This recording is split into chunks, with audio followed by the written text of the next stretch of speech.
In the year 10,191, humanity can travel through space thanks to a valuable substance called spice, which is only found on a planet called Arrakis. The locals are known as freemen and are treated cruelly by the Empire because nobles have come to the planet to colonize and control the supply of spice. For many years the Harkonnen family was in charge of Arrakis, but one day the Emperor kicked the Harkonnens out and the Atreides family took over. However, the Harkonnens never stopped plotting revenge and eventually send an attack on Arrakis to regain the leadership of the planet. Most of the Atreides family is killed except for the son Paul and his mother Jessica, who escape to the desert and meet with the Freemen. Jessica belongs to the Bene Gesserit, an organization that has secretly made up a prophecy that makes some Freemen believe Paul may be the chosen one who will save them from the Empire. Paul proves himself in a fight and the Freemen agree to take them to their town. However, everyone else in the universe thinks there are no members of the Atreides family left. The leader of the Harkonnen family, Vladimir, rewards his nephew Robin for completing the mission by putting him in control of the spice production on Arrakis.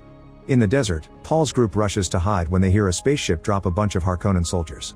They leave a body behind as bait, and when the soldiers come closer, a thumper begins calling for the giant worms. The Harkonners hear the noise and guess the plan, so they fly to the nearest rock formation.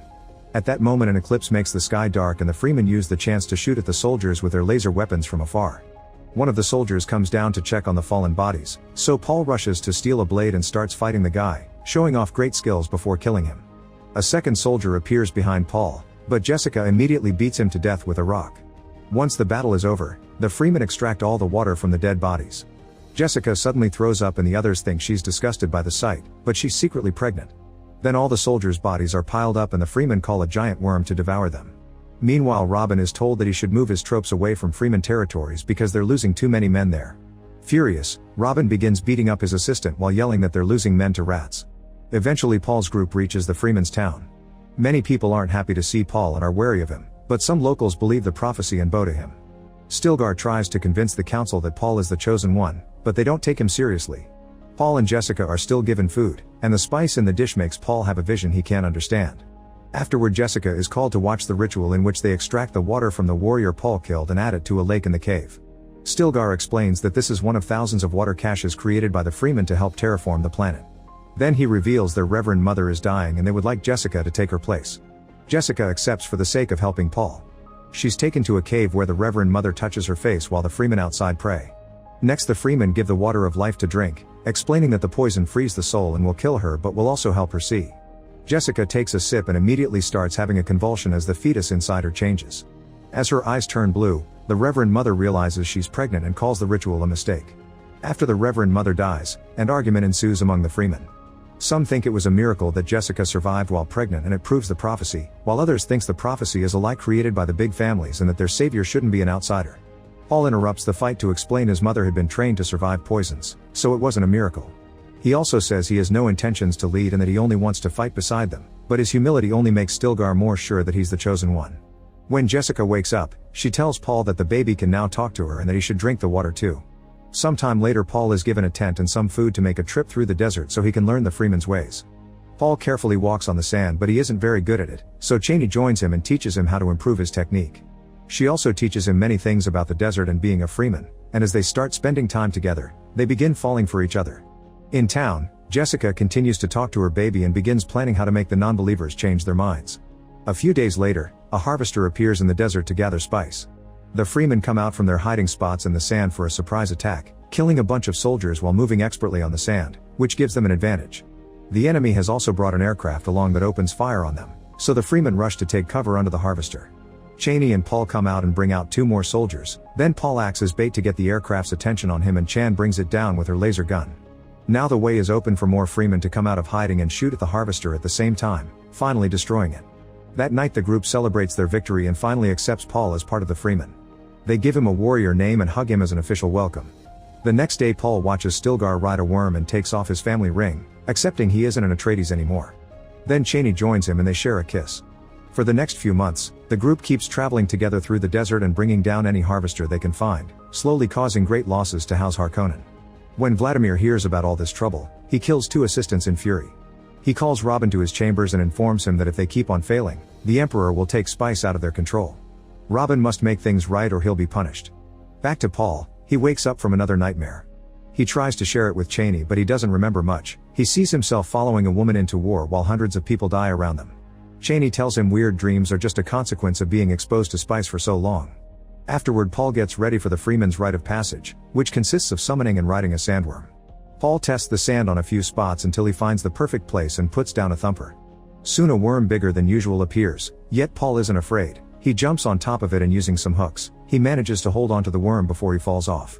After some struggling, he gets on the right spot and connects the hook to start riding the worm properly, gaining the respect of the Freeman. Everyone cheers for him, but some of them also bow, since this is also part of the prophecy.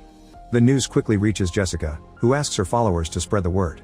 She decides to travel to the south to gather followers there, but Paul doesn't go with her. When he says goodbye, he realizes she's the woman in his dreams. Sometime later, the Freemen attack a spice depot, which destroys 80% of the enemy's harvest. Furious, Robin gathers his troops and flies to the desert to look for the Freemen. They can't see them anywhere, but Robin makes his men shoot down the rocky formation anyway, causing a huge explosion and a thick dust fog. Then Robin and his soldiers leave their ships and begin walking through the fog, giving the Freemen the chance to surround them and start killing them one by one. Terrified, Robin and his men try to escape, however the Freemen start shooting at the aircraft too. Robin barely manages to hold on and almost gets killed in the process, but a guard shoots the attacker off the ship and they get to escape. Meanwhile, the Emperor is worried about the Freemen gaining power, and his daughter Princess Irulan advises him to let the conflict turn into a full war. Later in private, Irulan tells Reverend Mother Helen that she suspects the Freeman's new prophet is Paul. Helen confirms it but tells her not to tell anyone, especially the Emperor, because if the great houses find out about the massacre of the Atreides family, her father could lose the throne. She's also making plans for the Emperor's nephew Fade to take over Arrakis. Speaking of Fade, he's getting ready for a fight and tests his new blade on a servant, quickly killing her yet still complaining about the sharpness. At the same time, his opponents are given a mysterious injection and it's revealed they're 3 prisoners from the Atreides family. Then Fade enters the arena, where Vladimir and thousands of people have come to watch his battle on his birthday. He kills 2 of 3 opponents in just a few seconds, but the third one wasn't given the poison and offers a fair fight. Fade realizes he's being tested, so he takes off his bod shield to show off and continues to fight the prisoner, telling the guards not to help him. His opponent tries his best, but Fade is still a better warrior and Fade kills him as well, gaining an ovation from the crowd. Later that day, Fade complains to Vladimir about the trick, but Vladimir tells him he passed the test and can have Arrakis. Vladimir also explains he plans to bring down the Emperor and wants Fade to take over. On his way out, he notices he's being followed by Margot, a member of the Bene Gesserit. Fade realizes he's seen her in his dreams and Margot manipulates him into following her to her room and they get dirty together. The next day, Margot informs Helen and Irulan that the bloodline has been secured because she's pregnant with Fade's child, just as planned. At the same time, Vladimir declares Fade the new governor of Arrakis. In the desert, a band of smugglers lands a harvester to gather some spice, but the Freemen immediately activate hidden mines and open fire to destroy all their equipment. Paul jumps on one of the smugglers, but he stops his attack when he notices it's Gurney, the War Master that used to work for his family. Paul tells the others not to attack anymore and reunites with his old friend with a hug. Afterward, Gurney and his men start traveling with Paul's group. Gurney tells Paul that he should use his power to control the Freemen and get revenge, but Paul is scared of doing so because his visions lead to a holy war with millions of deaths. Sometime later, Gurney reveals he knows where the Atreides family hid all their firepower. Paul starts seeing things different because all that power could help him get freedom for the Freemen. They tell the others and travel to the hidden cave, where only Paul's DNA can open the door. Inside they find 92 atomic warheads. In the meantime, Jessica arrives at the south and continues to spread the word about Paul's achievements. She also meets with the Maker Keeper, who shows her how the water of life is done. Inside a temple, the Keeper summons a baby sandworm that she drowns in a small lake to then extract its poison. When the poison is done, Jessica uses her power to force the Keeper to share the water with Paul when he comes, which is forbidden.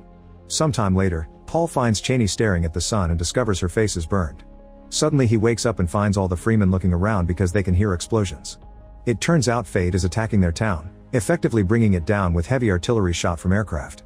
When Robin arrives, he confronts his brother Fade for taking his place, but Fade quickly knocks him down and forces him to kiss his feet. Then Fade meets with a friend of Chani's who was captured during the attack, but since she refuses to share any information, she gets killed. Back to Paul's group, they rush back to their town to help the few people that managed to survive the attack. They receive a message from the south saying the leaders are gathering to discuss the situation, but Paul refuses to go because he's afraid of his visions. When he touches the sand, he has the same terrible visions again, but Chani convinces him they have no choice if they want to survive. The entire group rides a bunch of sandworms and finally make their way to the south. Paul enters the temple and the Keeper gives him the water of life, which he drinks without hesitation. He has a vision of his future sister standing on a beach and telling him the truth about their family. By the time the rest of the group arrives at the temple, Paul's vitals are so low that he looks dead. Chani is furious and tells Jessica she should fix it, but Jessica uses her power on Chani to force her to finish the ritual. Cheney combines her tear with a small amount of the water of life, then she drops that liquid on Paul's lips to make him wake up. Everyone bows because they consider this a miracle, but Cheney slaps Paul and then leaves in a huff. Afterward in private, Paul explains to Jessica he can see all the futures and understand the past. He's also seen his entire bloodline and learned that Jessica is Vladimir's daughter. Jessica claims she didn't know either until she drank the water. Paul announces that if they're Harkonnens then they shall fight as them, marking the beginning of Paul's descent from savior to tyrant. Paul then makes his way to the war council, where all the freemen are praying. Cheney tries to tell them they're being manipulated by the prophecy and that this will end up badly, but nobody believes her. As Paul walks to the middle of the room, the locals discuss if Stilgar should die so Paul can take his place as a leader, but Paul yells at them for wanting to get rid of a fantastic warrior. Then he offers a grand speech, talking about himself as a prophet and surprising everyone by mentioning things from a random person's past he only knows thanks to the water. Everyone is impressed and falls to their knees again, accepting Paul as their leader for good.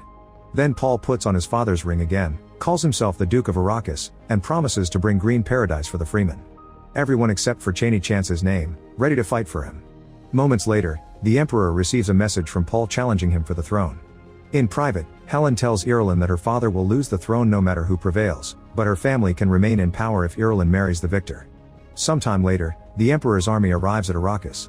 Paul makes a plan with the freemen and reminds them to capture the Emperor alive. Vladimir sees the arrival too and tells Fade to warn all the great houses. Soon the Emperor meets with Vladimir and his nephews to demand information, but since Vladimir knows nothing about what's happening in the south, the Emperor makes a guard punish him. At that moment the freemen open fire, destroying the enemy's shields thanks to the atomic warheads and causing sand to blow everywhere, providing cover. They also set up a bunch of thumpers to summon an army of worms, which they ride right into battle to kill hundreds of soldiers at the same time. Many freemen come out of the sand as well, attacking from behind structure so the enemy is surrounded on all sides. The soldiers try to fight back but they aren't used to the desert and their loss is inevitable. Soon the freemen make their way inside and Paul walks through the room without anyone reacting because they are protecting the Emperor. Paul finds Vladimir trying to crawl away, and after calling him grandfather, he kills him. On his way out, he tells the others to feed Vladimir's body to the desert and take everyone prisoner. For the next few hours, the battle carries on and the freemen are clearly winning. Robin tries to escape, but Gurney finds him and challenges him, killing him in just a few seconds as revenge for losing his duke and friends. The battle ends that night and all the bodies are burned down except for Vladimir's, who is thrown in the sand. The next morning, Paul learns that the great house's ships are above them, waiting to attack. He gets Gurney to send a warning, saying that if they don't honor his ascendancy and attack him, their warheads will obliterate the spice field. Then Paul announces he'll marry Irulan so they can rule together, but he wants the Emperor to answer for the massacre of his family. The Emperor refuses to negotiate, so he gives Fade his blade and chooses him to represent him in a fight. Paul calls Fade cousin and the duel begins. Both men are amazing warriors and the fight is pretty equal, but soon Fade knocks Paul down and mocks him while calling Cheney his pet. Refusing to give up, Paul attacks again, and in just a few moves Fade manages to stab him twice. However, this was a trick by Paul, who has made himself vulnerable to bring Fade close and stab him right in the heart, killing him. As the freemen chant Paul's name, Irulan has no choice but to accept the marriage and give Paul the throne. Paul extends his hand and forces the Emperor to kiss his ring, causing everyone to bow. Upset, Cheney leaves the room while Gurney informs them that the great houses have answered that they'll honor Paul. In the end, Paul orders Stilgar to take the freemen to paradise. Cheney doesn't join them and goes to the desert to escape on a worm. Make sure to subscribe and turn on notifications so you can watch more videos like this. Thanks for watching.